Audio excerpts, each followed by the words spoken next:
Olá pessoal, tudo bem com vocês? Hoje nós vamos começar a falar um pouco sobre filosofia pré-socrática, ou o nascimento da filosofia na Grécia clássica, que é um tema que também é cobrado aí nas provas de concurso, Enem, OAB. É claro que o tema não é sempre muito aleatório, haja vista o tamanho da proposta que está dentro, né, tanto do Enem, da cobrança que o Enem faz em relação à filosofia, quanto da cobrança que a ordem faz em relação à filosofia.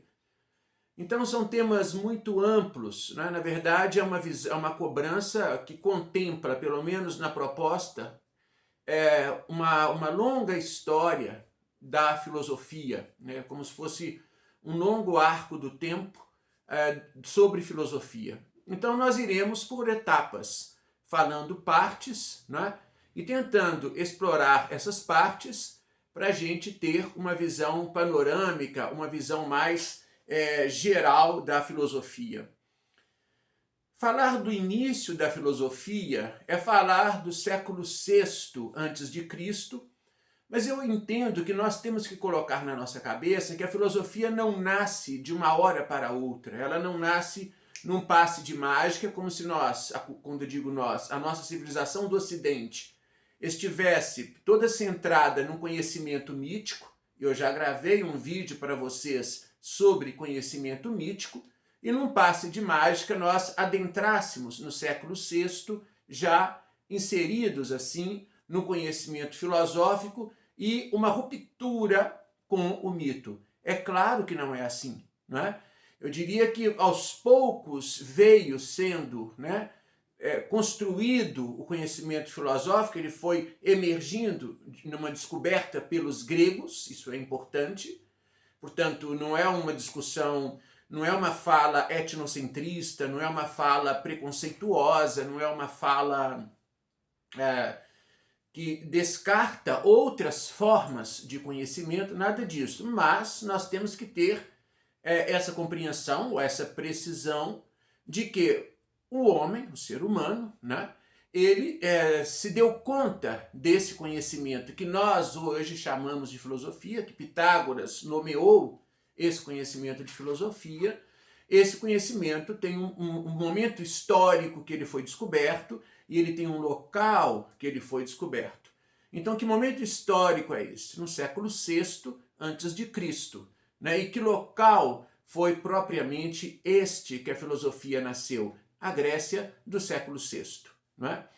Não, Atenas, engraçado que não é dentro do núcleo mais central ali, político, que ferve na Grécia, mas nas cidades-estados ali ao derredor de Atenas. Então, a filosofia começa a nascer numa cidade-estado chamada Mileto, conforme uma tradição da filosofia, né? E daí vocês poderiam me perguntar, para que estudar isto? Para que nós estudamos filosofia e voltamos o olhar para o passado, nos debruçamos lá no século VI antes de Cristo, se nós estamos no século XXI depois de Cristo, não é? A resposta, talvez eu me basearia numa fala do Michel Foucault, filósofo contemporâneo nosso do século XX, em que ele fala que nós estudamos o passado para nós termos uma melhor compreensão do presente. Voltar o olhar para o pretérito, voltar o olhar para como que brotou essa civilização a qual nós pertencemos, é de um certo modo tentar encontrar ali algumas explicações, algum entendimento sobre nós mesmos. É claro que hoje, né, contemporaneamente, e depois desse período de colonização e todo esse debate de descolonização, nós temos características próprias, nós temos saberes próprios latino-americanos, que isso num determinado momento eu falarei para vocês. Mas neste instante, quando o nosso foco é o nascimento da filosofia, É fundamental que a gente saiba disso, então, que a filosofia nasce no século VI a.C., historicamente é nesse contexto, nesse tempo, né, e no espaço, no local chamado Grécia. Portanto, a filosofia é uma invenção do Ocidente, não é? Ah, professor, mas e o Oriente, as filosofias hindu, budista? Sim, mas elas não são propriamente filosofias. São muito mais saberes de filosofia de vida, vinculados também a questões de saberes religiosos, do que propriamente aquilo que se propõe o grego ao criar, ou ao inventar, ou ao descobrir a filosofia. Não é? E saber também que voltar ao passado para compreender a construção desse conhecimento é tentar conhecer um pouco mais sobre nós, sobre os nossos saberes, inclusive aquilo que você, jovem, está interessado, né? O curso superior que você pretende fazer, o ingresso na universidade, a necessidade do conhecimento da ciência, os questionamentos importantes que nós temos que fazer também em relação ao conhecimento científico, né? Essa nossa postura de querer questionar tudo, de algum modo, é uma herança dessa filosofia. Seria falso, e eu já ouvi pessoas dizerem isso, que estudar o passado, estudar a filosofia não serve para nada. Isso é um argumento falacioso, isto é uma mentira, não é? E serve muito, não é? E serve para nós nos entendermos melhor e nos compreendermos melhor, não é? E também pontuei para vocês que esse nascimento não se dá de uma forma mágica, imediata, e ele rompe de forma brutal com o conhecimento mítico, que era o que predominava na cultura grega, naquela civilização, sobretudo no século VII para trás. Não. Tanto é que nós, até hoje, no século XXI, também temos a marca do conhecimento mítico e conhecemos e nos valemos e somos produzidos enquanto sujeitos pelo conhecimento mítico. O mito não morreu, ele não acabou, ainda mais lá, quando a filosofia estava apenas brotando, sequer se chamava filosofia no início. É um filósofo, mais tarde um pouco, também pré-socrático, mas a filosofia chamada pré-socrática, ela tem um período de tempo longo, de aproximadamente 100 anos, então é um período relativamente grande, né, de mais ou menos um século. Então, mais à frente é que Pitágoras de Samos, o Pitágoras da matemática, que vocês estudam aí no ensino médio, né, o Teorema de Pitágoras, conhece ele mais pela via da matemática e da física, é ele quem vai criar, inventar este nome para esse conhecimento emergente. E o significado deste nome também é muito importante, mas nós falaremos disso num outro vídeo. Então, se nós nos perguntássemos assim, quando nós olhamos para a invenção ou para a descoberta da filosofia, que frase, ou que palavra, ou que mote poderia caracterizar de uma forma mais pontuada a característica desse nascimento? Eu diria para você, baseado num religioso e filósofo aqui da UFMG, que já falecido, né? Que é o Henrique Cláudio de Lima Vaz, uma leitura polêmica, porque se trata de um intelectual brasileiro, de um filósofo brasileiro, mineiro aqui da nossa Ouro Preto, mas que tem uma visão muito tradicional, muito conservadora da filosofia. Mas como não é o nosso caso ficar questionando aqui agora a obra do Vaz, que eu honro muito e que eu admiro muito, né, pelo tamanho que é a sua obra e pela dimensão que esse intelectual mineiro e brasileiro representa para a filosofia, apesar das divergências e das polêmicas, né, filosóficas que ele suscita e, entre aspas, né, dos seus adversários teóricos, inimigos teóricos, ele é uma grande referência. Então é dele que eu vou me valer de uma frase, na qual ele afirma o seguinte: a cultura ocidental é uma cultura da razão. A cultura ocidental é uma cultura da razão. Claro que o Vaz não está tirando isso do nada, né? Ele está tirando isso dos próprios gregos, especialmente de Aristóteles. E o que significa isso?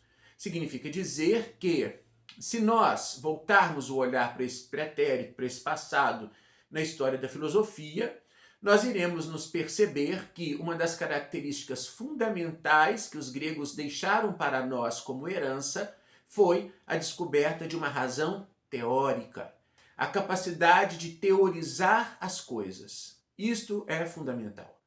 Então, uma das marcas da filosofia é essa. Não se trata apenas de vivenciar o mundo. Não se trata apenas de tentar compreender o mundo de uma forma dogmática, como o mito se coloca, através de uma justificativa baseada sobretudo na ação dos deuses e dos entes sobrenaturais do mundo humano, mas agora uma novidade nasce nessa cultura grega, não é? Que é a ideia de que nós podemos, enquanto seres humanos, produzir um conhecimento que não mais está ancorado numa visão inquestionável e religiosa, que é o mito, mas nós somos aptos, e isso vai sendo descoberto aos poucos, a teorizar o mundo, a compreender o mundo, a questionar o mundo e, de um certo modo, a se distanciar do mundo para ter uma visão mais crítica desse mundo. E entenda aqui crítica não de forma pejorativa, mas entenda crítica no sentido de discernimento, né? de reflexão, de distanciamento para poder pensar essa realidade e produzir um conhecimento teórico sobre esta realidade que não seja um conhecimento mítico. Então, de um certo modo, eu creio que nós poderemos pontuar o nascimento da filosofia e no século VI a.C., num local chamado Grécia, ao derredor de Atenas, naquelas cidades ali, chamadas cidades-estado, porque não se trata de um país do jeito que nós hoje compreendemos, não tem essa perspectiva, mas são pequenas cidades-estados independentes, mas com uma lógica própria, e que nessas cidades ali, ao derredor de Atenas, especialmente, segundo a tradição, na cidade de Mileto, os primeiros filósofos emergem questionando o mundo, interrogando o cosmos e querendo saber sobre esse cosmos a sua realidade, a sua origem, de onde que nós viemos, que é uma pergunta que parece um tanto quanto banal, repetitiva e talvez uma pergunta medíocre, né? De onde nós viemos, né? Mas não é nesse sentido de que eles querem questionar e querem interrogar a origem do todo, a origem do cosmos e responder a isto, não mais buscando uma sustentação religiosa, mítica e inquestionável, mas agora num exercício de uma racionalidade, por isso que o Vaz fala da descoberta da razão teórica, de uma racionalidade que tenta ser e vai sendo aos poucos independente deste mito e que vai problematizar o mundo a partir de um instrumento novo que agora o homem começa a ter consciência desse instrumento que é a racionalidade filosófica, perdão. E mais à frente, é claro que ela vai se desdobrando até nós chegarmos onde nós chegamos hoje, né? Que é o nascimento da ciência, mais à frente com Galileu, já lá, né, no Renascimento, que nós vamos falar depois. Enfim, aí essa razão vai se desdobrando de todas as formas, mas ela começa ali, ela brota ali com os filósofos pré-socráticos. Então, para a gente começar num vídeo que não aqui no nosso primeiro vídeo, nessa provocação de como nasce a filosofia. E aí nós já sabemos que ela nasce no século VI a.C., que ela não nasce de uma forma imediata, que ela não brota de uma forma mágica e que ela separa radicalmente do mito. Não. Ela vai nascendo aos poucos e vai se desprendendo aos poucos do mito.